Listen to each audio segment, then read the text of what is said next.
So I'm Joan Saslow, and Alan Ascher is standing by because we're both going to be presenting to you today. And we're going to be talking about really one of our most key and favorite topics, which is that fluency doesn't just happen. We have to make it happen. So before I start telling you about our theme, I just want to show you where we're situated in the Pearson Connected English Learning Program.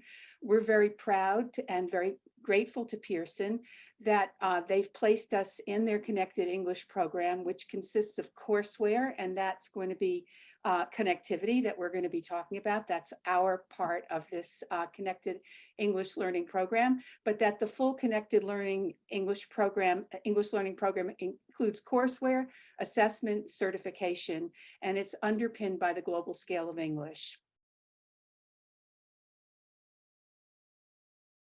So there you see a picture of the covers of our books, just so you recognize them if you go to a conference. But we are going to be talking about the subject, but not specifically about connectivity, although of course some of the examples are informed by our work with connectivity. Years ago, I encountered a teacher, and she was an advanced teacher, and she said, "English, I studied for 10 years and I can't speak a word."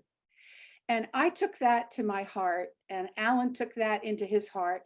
And why is that? How is it that even someone who is as competent in English as a teacher, who's mastered all the vocabulary, all the grammar, and still feels like such a failure that after 10 years, she feels she can't speak a word. And if she ever should land somewhere in the middle of people who speak English, she feels that she can't understand a lot. So why is this?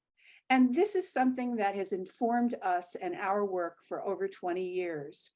And that is that we are extremely aware all the time with everything we do of the challenge of the environment. And we have both lived and worked outside of the United States and lived in the EFL environment. And we've also lived and taught in the United States in the ESL environment. And how are those two environments different?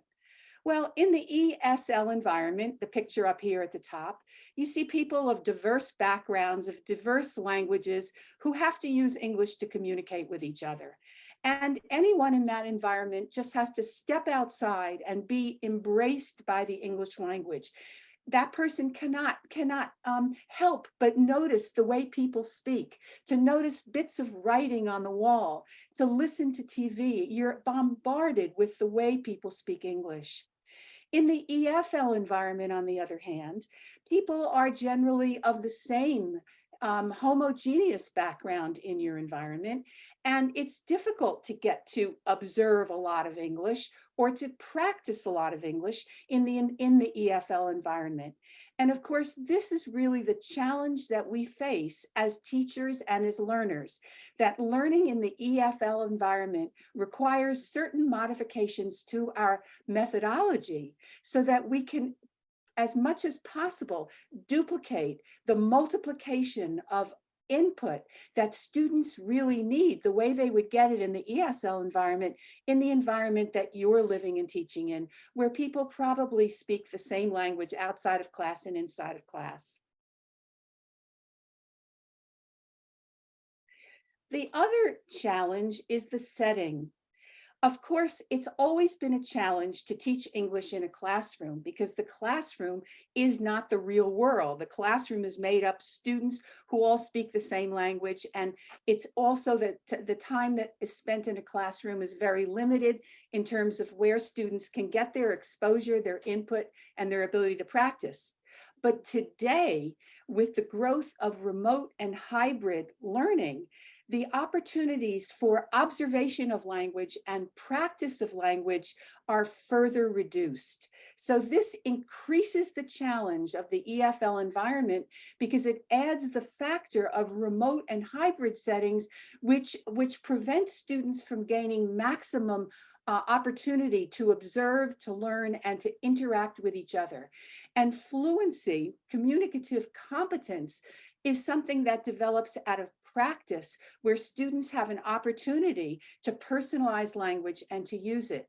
And if they have very reduced opportunity to do that in a classroom. And now with remote and hybrid settings, that opportunity is further reduced. So the theme of our presentation today is going to be how to increase, how to maximize the value of the time that students do meet face to face. So they may, if you're teaching in a fully face to face environment, it's not reduced, but you still want to maximize the value of that time. If you're teaching in a remote or a hybrid setting, you know that this is really a real emergency.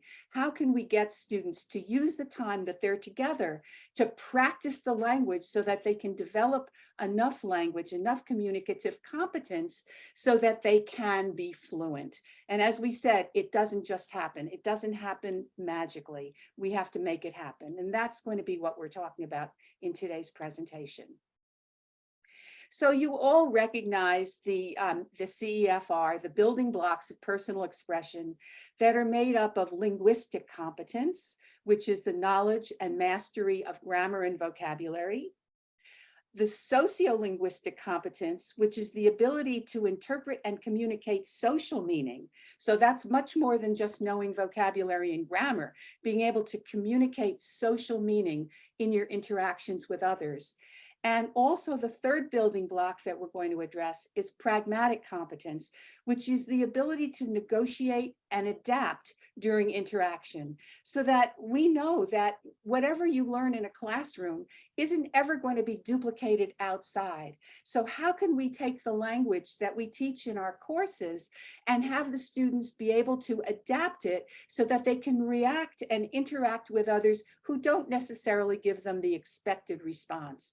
So these are the building blocks of personal expression. And in order to develop fluency, we need all three. So I'd like to start first with the development of linguistic competence, because without the knowledge of vocabulary and grammar, even if you have the ability to interact socially and you can also extend and react to what somebody says, if you don't have the words and the grammar to say what you want to say, you can't go very far. So the first building block would be the linguistic competence. And what I want to point out here is that in the EFL environment, students don't naturally acquire vocabulary from the environment. They have to get it from our classroom, from our courseware, from what we present to them for them to acquire vocabulary. So one thing that we find that's very, very effective and useful in the EFL environment is to present the vocabulary explicitly with a clear illustration, with a caption, with the students have an opportunity to read it, to listen to it, to listen again and repeat, because in the foreign language environment, students need multiple opportunities to experience a new word for them to remember it. And since it's not going to happen outside of class, we have to make that happen. So to firmly fix the students' linguistic competence, it's really important for them to get a thorough grounding in their vocabulary. So just presenting it, however, isn't going to be enough.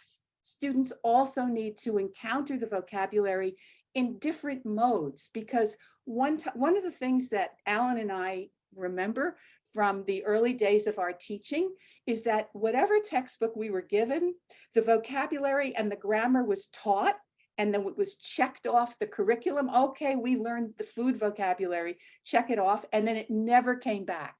Or we were taught the present perfect tense. We were taught it on page 38 of our book, and then it never came back.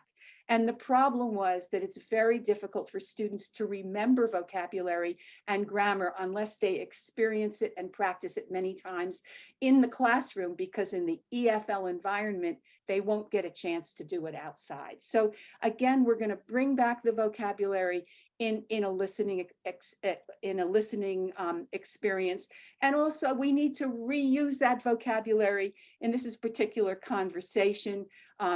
That fish looks so good. Is it roasted or fried? It's roasted. I don't like fried foods. And you recognize there, roasted, fried, grilled, steamed, etc., the vocabulary that the students are learning. So they've had an explicit presentation, they've read it, they've listened to it, they've encountered it in a listening comprehension, and now it's embedded in a conversation model. And it's really, really important. What we want to emphasize is the number of times that a student experiences this language. So, but this presentation is about fluency, not just about learning vocabulary. So in order to move towards fluency and communicative competence, we do have to make a transition from that language that was very, very controlled to something that's more personalized. So what I'd like to do here is to read, Alan, do you have your microphone on? I do. Let's read this conversation to each other and show how we can create the bridge to personalized expression. You want to start? That fish looks so good. Is it roasted or fried? It's roasted. I don't like fried foods. Me neither. I prefer grilled or steamed foods. Me too. So are those veggies grilled or steamed? The veggies? I'm actually not sure, but they're delicious. Later. So are you in the mood for dessert? That depends. Is there anything good on the menu? Let's check. Okay. So I only wanted to familiarize you with that conversation so we can talk about the transition to personalized expression.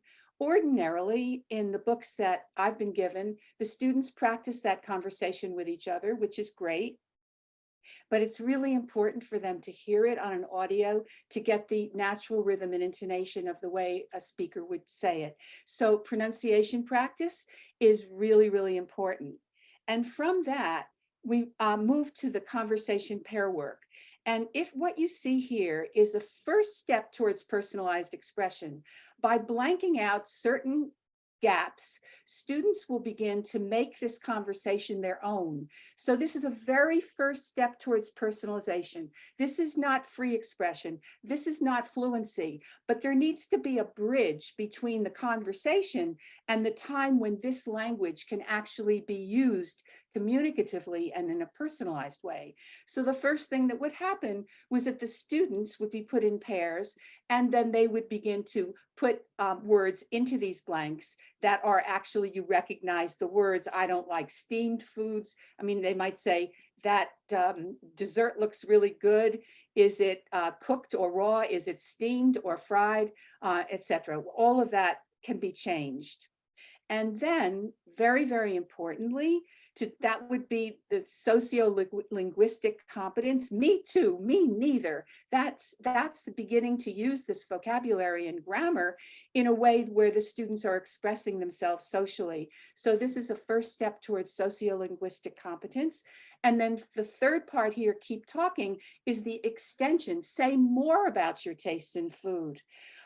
Talk about your favorite foods for breakfast, lunch, and dinner. So what we're doing here is we're moving to an extension and beginning to develop the students' pragmatic competency, because in real life, they will never have this particular conversation. So how can we encourage students to make these changes? If you're doing this in your classroom, whether you're using our book or whatever book you're using, because you probably practice conversation models, when students begin to practice the model, encourage them to make these changes, not to just keep using the same words again. But the trouble that I found in doing this with students is that they generally think that what I, as the teacher, want is for them to remember what was in the original model. And they think this is a memorization, but that's exactly the opposite of what we're doing. If we're going to move students from controlled practice to personalized expression, we want them to experiment and change the words in it. So it's really important to encourage them to do that. And one thing you can do is give them a model of how to do that.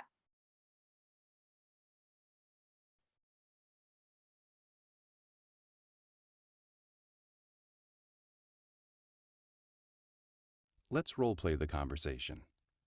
Keep talking. Say more about your tastes in food. Talk about your favorite foods for breakfast, lunch, and dinner. Say as much as you can. Wow, that pasta salad looks pretty good. What's in it? Lettuce, carrots, peppers, shrimp, and tomatoes. Are the shrimp fried?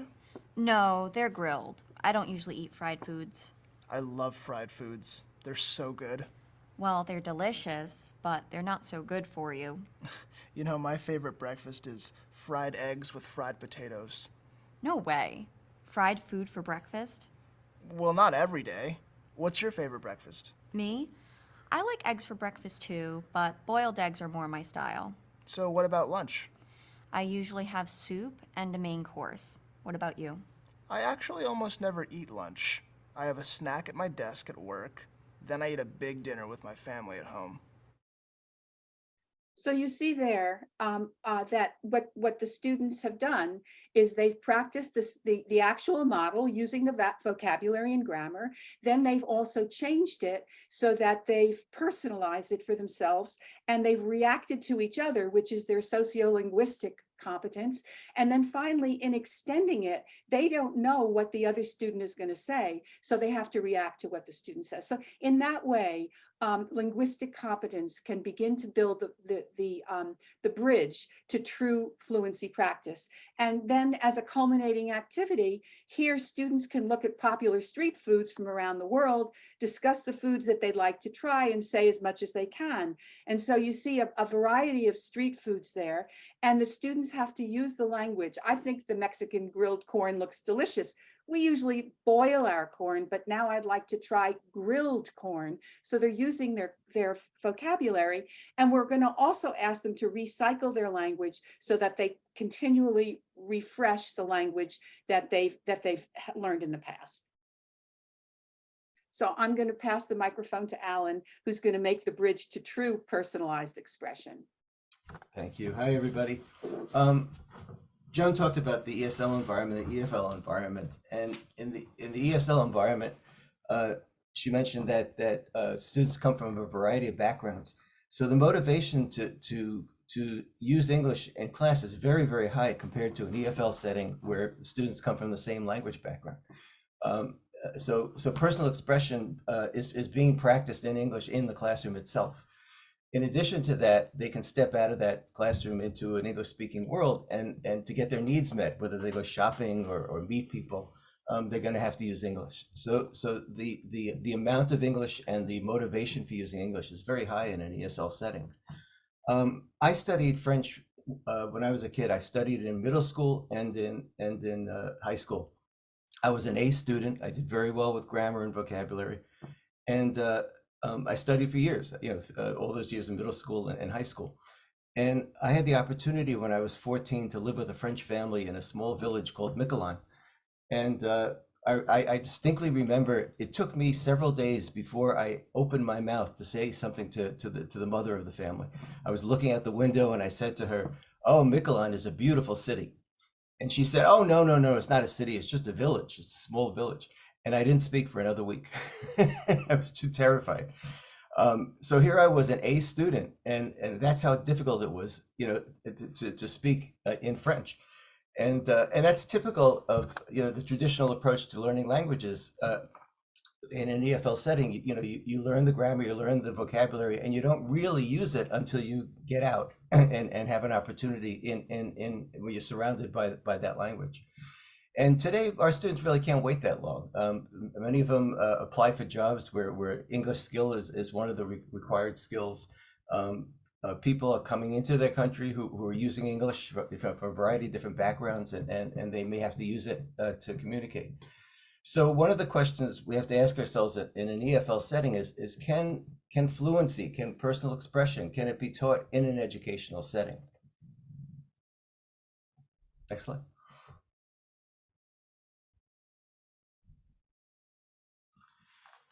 So one of the dilemmas is that we're teaching communicative language teaching, and it promotes the use of discussion and role play.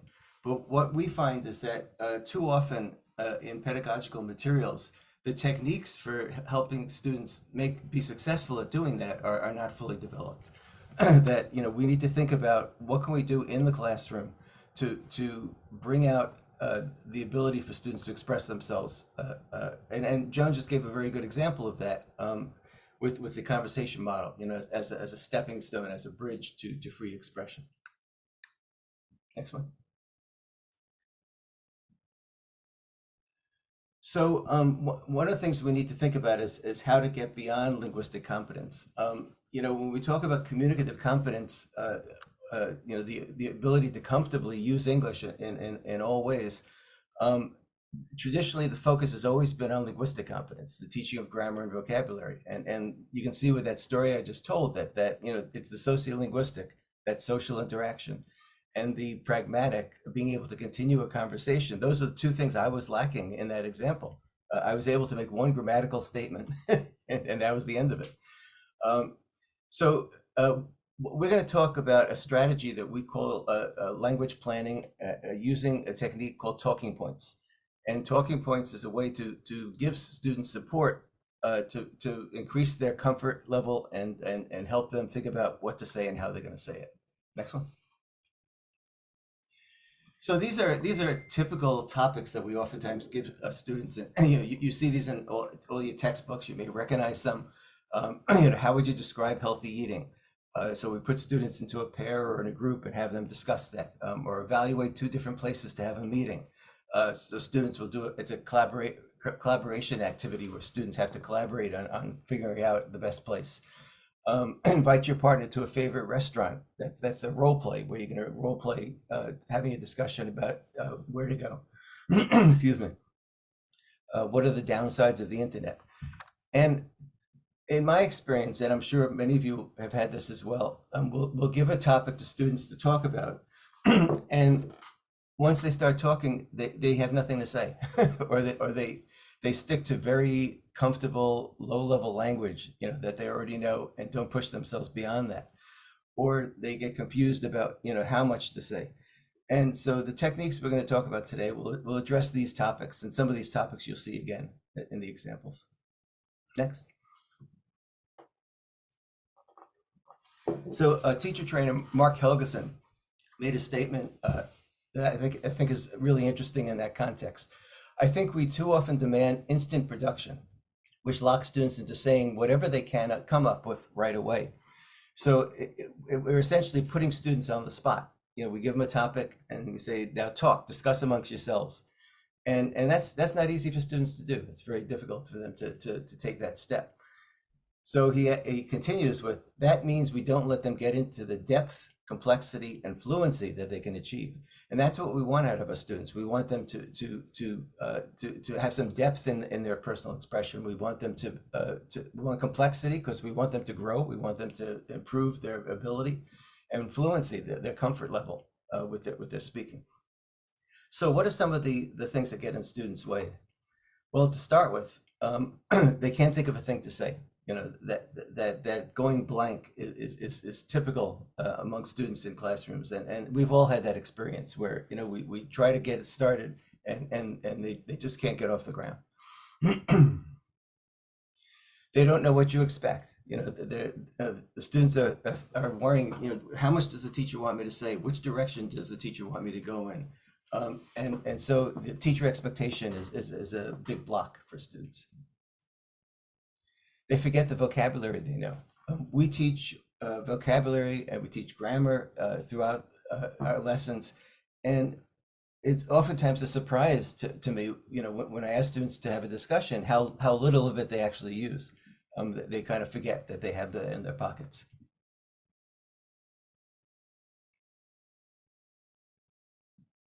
Joan, there's another one, right? Thank you. They fear the judgment of their peers. Nobody likes to make mistakes in front of other classmates, and so sometimes there's a certain amount of fear about opening your mouth and making a mistake, and it's better just to shut up and not say anything. So we're going to talk about techniques that will address all of these blocks to free expression. You can go ahead, John. Go to the next one. And we're going to start with a discussion topic. Talk about your vacation preferences. And this is for a pretty low-level student. We're talking about A1. And so let's take a look at how talking points can help a student to actually have something to say about this topic. So one of the techniques that we recommend using is to give students a kind of survey or questionnaire, which helps them frame their ideas before they speak, and also suggest words that they can use when they speak. So here they're going to look at this survey and they're going to write check marks next to whichever statements apply. So I like exciting vacations, unusual vacations, relaxing vacations, etc. And it also includes a blank where they can come up with another word. And then they finish the statement, I like vacations with lots of history and culture, great food, lots of nature and wildlife. Now, all of this language is language that students have already learned. You know, we're not giving students language that they haven't learned yet, and that will, you know, will just cause them to have a blank attack again. But once students have completed a survey like this, there are two things that happen here. First of all, the adjectives, exciting, unusual, relaxing, inexpensive, interesting, that was all part of the previous lessons. So we have a guarantee now that students will actually use that language when they start talking about it. If we don't do this, more likely students will say, I like the beach. That's the end of the conversation. History and culture, nature and wildlife, beautiful hotels, lots of sports, warm weather, physical activities. Each one of those broadens the topic. So instead of talking about one thing, I like the beach may be one of many things that they like. And this helps them to broaden that topic and have more to say. So we want to encourage students to say as much as they can. And this is one way to help a low-level student begin to do that. Next slide. So what are some of the benefits of talking points? Well, students will recognize topics that they can include in the discussion. We want students to broaden their view of what the topics can be. They'll be encouraged to identify their personal preferences. It helps them clarify their personal preferences so they feel confident talking about them. They won't worry about what the teacher expects. The survey is a guide to what the teacher expects. It gives them some boundaries in terms of what that topic includes. And lastly, students will be reminded of language they've learned, that any way we can bring back that language and help them remember that they have language in their pockets that they can use in that discussion. Sorry, I'm getting there.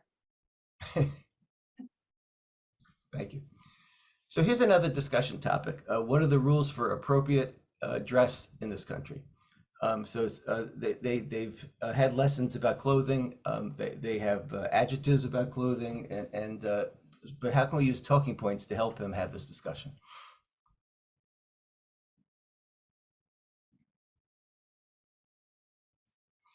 So here we have two approaches, and the first one is very similar to what we just looked at. It's a survey where students will check off which statements they agree with and which best describe their personal dress code. But if you notice in the direction line, this time they're doing it with a partner. So the last activity was individual. The student quietly is filling out that form by themselves and then joining a discussion. In this case, they're going to actually have a discussion with a partner in order to be able to have a discussion about this topic with other classmates. So to start with, there's a number of ways that they're able to describe a rule, to describe something that's required. It's important to wear. It's sometimes okay. It's inappropriate for men or women to wear.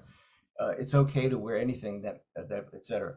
So this is building sociolinguistic competence to be able to use that kind of language. Which describes your personal dress code. I tend to be conservative. I tend to be liberal. My attitude is anything goes. So again, that's a reminder of language that they've learned that they can use talking about that topic. In the next technique, this is what we call a notepad, and where students are notepadding. They're actually writing out their thoughts. So again, they're going to discuss with another student what are the rules for dress on the street. What are the rules in a formal restaurant? What are the rules in an office? Do you have to wear a tie? Is it okay to wear a t-shirt? That kind of thing. And this is a productive activity. So the last two techniques we looked at were receptive, basically, where students were filling out a survey which fed them language that they could use. In the first talking points here, it's also a productive activity because they have to speak with another student. So they're actually practicing the language at the same time. And the third one, this is totally productive because the student has to produce what they're going to write down. And so they have time to think about what they want to say and how they're going to say it. And what we find is that when students have that time, that planning time productively, that's where they start to remember some of this language that they learned in the lessons. If we give them the time to think about it, they'll start remembering to use the grammar, they'll start remembering to use the vocabulary. So there are benefits, there are a number of different benefits that come in different ways with these techniques. Okay, next slide.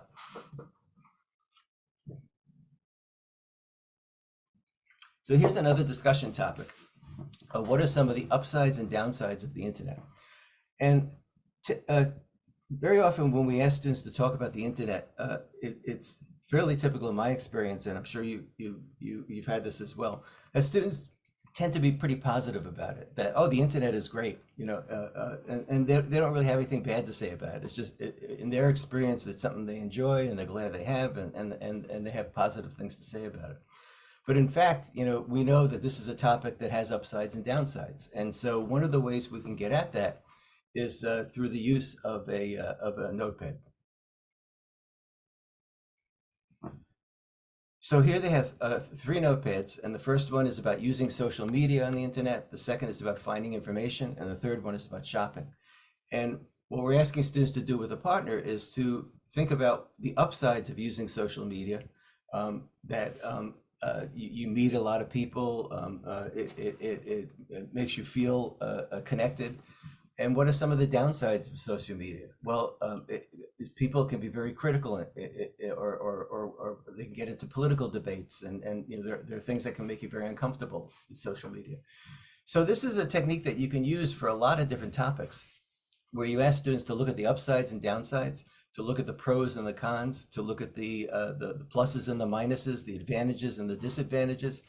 Anything where you have students taking some time to plan out and think about, to frame their ideas about 2 sides to a question. And this is a way to start engaging students in critical thinking before they have a discussion. And the result of that is that the discussion is going to be a lot more interesting. It's going to be, the quality of that discussion is going to improve greatly because the students have really thought out the topic. Another thing important to think about is the idea of modeling for students what your expectation is. So if you look at the bottom, we have these 2 speech balloons, and one of the students would say something like, I think there are more upsides than downsides. It's so easy to find information there. If you're careful, you don't have to worry. And the other student says, I disagree. I've stopped using a credit card to shop online. Better safe than sorry. So this is all language that they've learned before, but students forget that they have that in their pocket. So it's one way to help them start to think about using more complex language.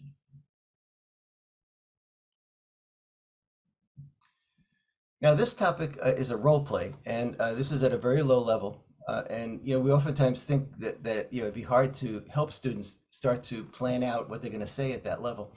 But let's take a look at a technique which would help a student start a role play and get it moving. So here we have a chart, and the chart has 3 columns. The first is the restaurant's name. We ask them to write 2 favorite restaurants. What do you eat there? Describe the food. So by doing that, they're going to use language from that unit where they're going to talk about something being sweet or salty, delicious, what's in it, things like that. And the third one, how often do you eat there? So this is rather than a student just saying, let's go to Luigi's for dinner.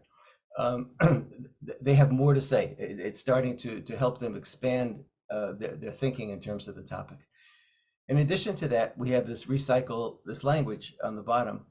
And in the first column, this is basically recycling vocabulary that they've learned. It's cheap, it's not too expensive. I love the food is delicious. The food isn't too sweet, salty, spicy. This is also the grammar that they've learned, the present, simple present. On the right side, this is social language. These are expressions that we use in social interaction. Let's eat at Kate's kitchen together tonight. I'm sorry, I'd love to, but turning down an invitation. No worries, responding to that. Maybe some other time. Thanks for the invitation. Ways to respond to an invitation. So students are reminded of social language and the grammar. So they're improving their linguistic competence and their sociolinguistic competence at the same time. Next. Now here's another approach to talking points. This is a little different than anything we looked at so far. How would you describe healthy eating? And she's giving a response, but it's a limited response. And so one of the things we can think about is a technique that helps students create their own talking points, their own recycle boxes, essentially. This is a reading passage that students would read, the typical kind of passage that they read in a low-level book about a low-level unit on food. And what we ask students to do in this technique, which we call text mining, where we actually have them go into the text that they've already read, and they've already dealt with comprehension questions, so they're familiar with this text. They're not doing this without having prepared for it. And ask them to either underline or circle language in that reading that they think they can use in a discussion about healthy eating. So we have things like tastes great, provides energy, are low fat, better for your health, are not great for you, high in calories, high in fat, salt, sugar, cut down on, eat something in moderation, healthy snacks.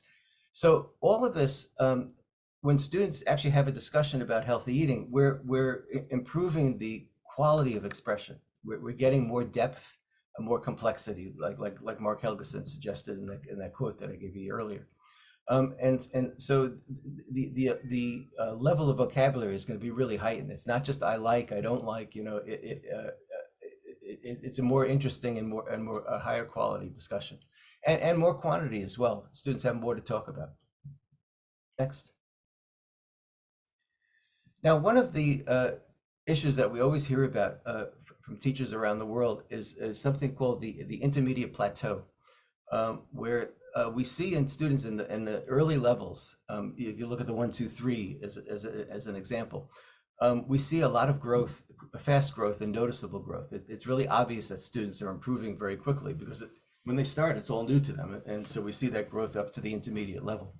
But after intermediate, things start to flatten out. And I'm talking specifically about free expression here, because when it comes to grammar and vocabulary, students do improve on the upper levels. But it's like that teacher that Joan quoted earlier. I've studied English for years, but I can't speak a word. The students tend to flatten out at that point, and most materials don't even address helping students with improving their fluency. So what I want to talk about now is a few techniques to help students at the post-intermediate level to feel more comfortable with free expression and continue to increase the quality of their expression. So one of the things that we oftentimes ask students to do at a higher level is, for example, to make a presentation to the class.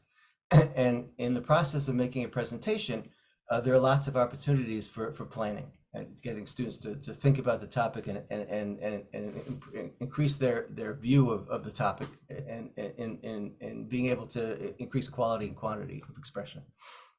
So let's look at how talking points can help her. Here we have the discussion is about describing people who you consider a hero. And so the first step of that is, what is a hero? What does that mean to you? And so in this talking points activity on a notepad, students work with a partner and they try to come up with a definition that explains what they think a hero is. And they have to come to some agreement about that as well. They may agree and disagree in the process. But a hero is someone who is very quiet about it, but stands up for what they believe. Something like that. But we give them time to. This is very similar to the pros and cons and the upsides and downsides. It's getting students to really kind of weigh out an issue and get clear about it before they dive into it. Then the next step in this activity is to choose a person, a character, or a character in a myth, and one that you think has those qualities of heroism. And so in the presentation, they're going to explain whether the person meets your definition of a hero and support your opinion with facts. Say as much as you can and answer your classmates' questions.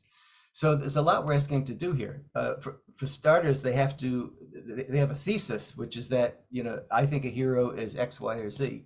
And then they have to find ways to prove that this person demonstrates those qualities as a hero. And then they have to make this presentation in front of the class, and they have to be able to engage with that class, to interact socially with that class. People in the audience will have questions, and they have to be able to hear those questions and answer them on their feet.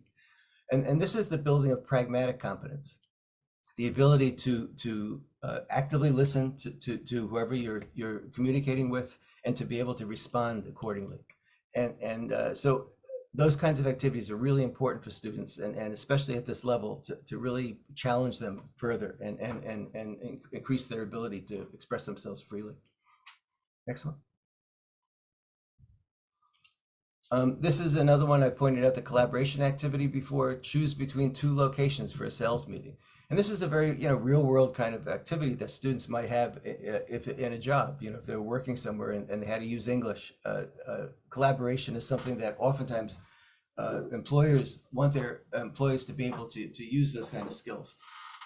So how can we look at talking points as a way to help them?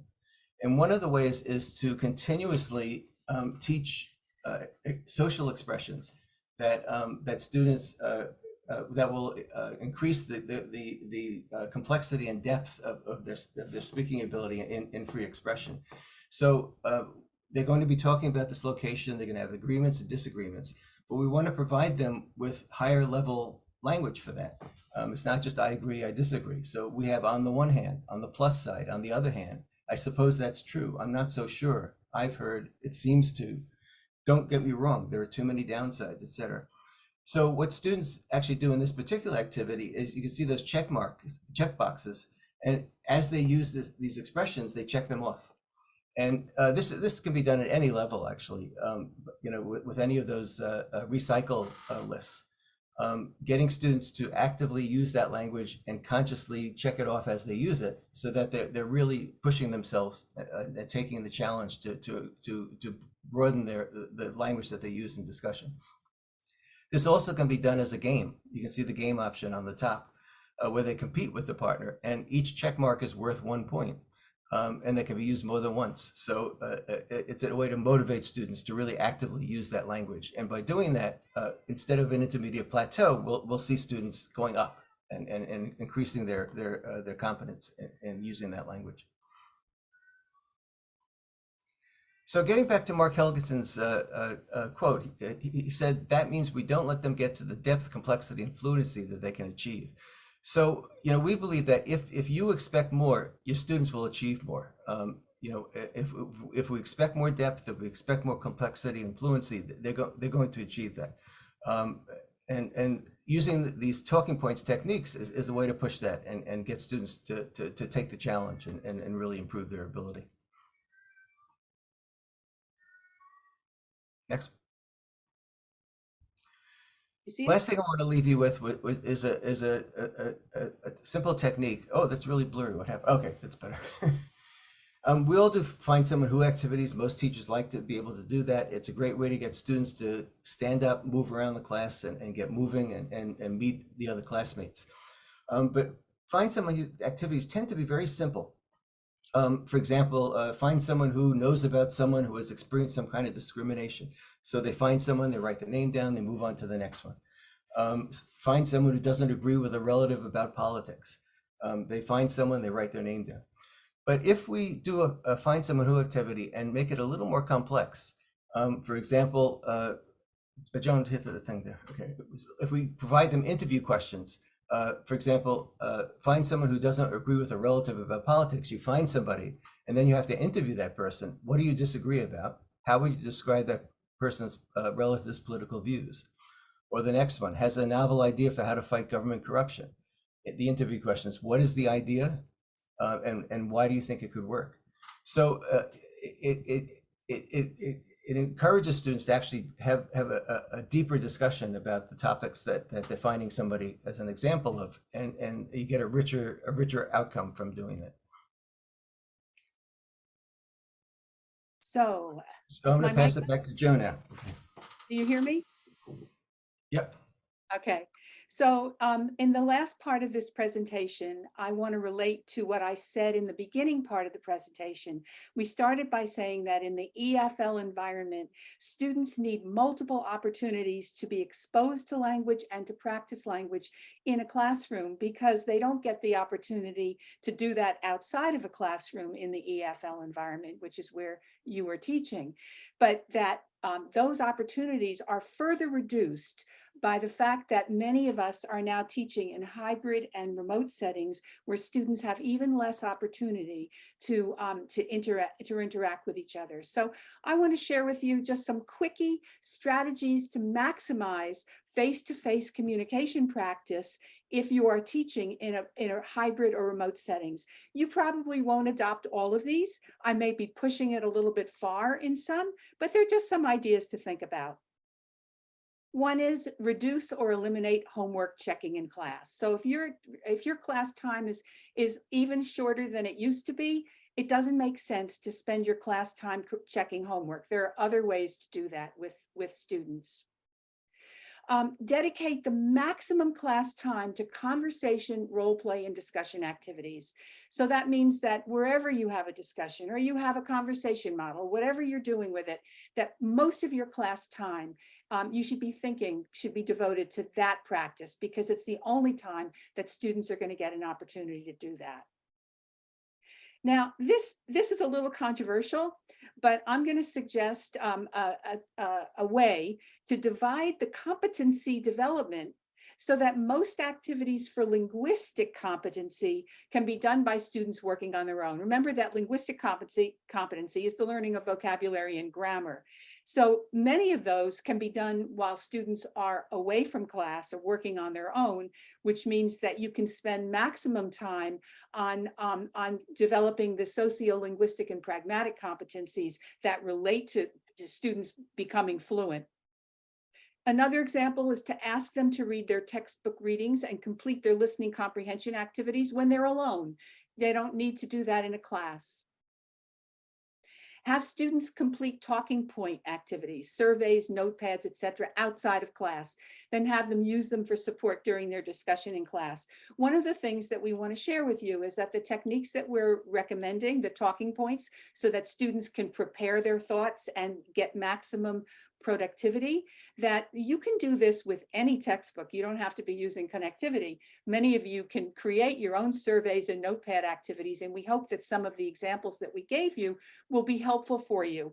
But those activities where students are completing surveys, etc., those can be done before they come to class. They can be done as homework. And then when they come to class, they can use the survey, have it in front of them to, again, remind them of language that they can use so that they get maximally productive in their fluency activities. Encourage students to interact with each other by text and phone, because these provide more opportunities for personalized expression. And then choose materials. This is kind of a little bit of a commercial. Choose materials that teach vocabulary explicitly so that students can learn it alone if desired. So if the students have a vocabulary presentation that shows you caption pictures, they really can learn that on their own, and then they can study it on their own. But if you have materials that teach vocabulary implicitly, where they have to guess the meaning of things, those are difficult for them to do on their own. So as an example, I showed you this before. Here's a vocabulary presentation. Students can do this alone. They can read, they can listen again and repeat so they get the correct pronunciation. They don't need you or the class in order to do that. This is their linguistic competency. Also, listening comprehension. There's no reason why students can't, if they have access to their audio, and I think today most course materials do give you the audio so that students can access them either in an app or online. They listen to the conversations and they do their listening comprehension on their own. This can also be done by a student working alone. The student can read and listen to that conversation model, get familiar with it, with its cadence, with the way it's pronounced. They can listen and they can repeat it and compare themselves with the audio. But when you get to the actual practice of the conversation model, For the pair work, where the students begin to personalize with those baby steps before they get to the wide open fluency activity, these should be done in class time. These should be done with a partner. And the keep talking should also be done with a partner. And students should not only role play a conversation, they should change roles and do it again, so they get 2 opportunities to practice that conversation, because A will use some words, and in the time they change roles, A will use other words to be B. And the same thing with changing partners and role play it again. Because what this is doing is an attempt to approximate the amount of exposure and practice that one would get in an ESL environment. Remember, we need to bombard students with input and practice. And all discussions and role plays obviously should be done in class. So as a final kind of provocative thought, we've been talking about vocabulary and grammar and vocabulary and the development of personalized and free expression. What about grammar? Well, this is certainly something that teachers differ about. Some people really love to present grammar. And of course, use your class time for that. Some people think, well, the students, if you have materials that teach grammar explicitly, they can study those grammar charts on their own. If you're learning from an inductive course, maybe that's a little harder. But if you have explicit grammar, they could probably learn it on their own. But then again, not every teacher is going to agree with this. And when it comes to grammar and to everything else that we've told you, you're driving the bus. We've just hoped that some of the techniques that we've shared with you would help you see the value of what Mark Helgeson was talking about, which is not going immediately to free production, but letting students have an opportunity to prepare what they're going to say, to think about what they're going to say, so they can access what they know. And we hope that this has been helpful for you. In this last slide, you can see email addresses for me and for Alan. And we welcome your comments, your suggestions. If you're using our materials, we like both positive and negative comments from you, because it helps us in our own professional development. This has been a pleasure for us. If anybody has a question, I think we're just about at the end. But there's one thing that we need to tell you before we leave, which is to click on the link in the chat to complete the survey and to get your certificate.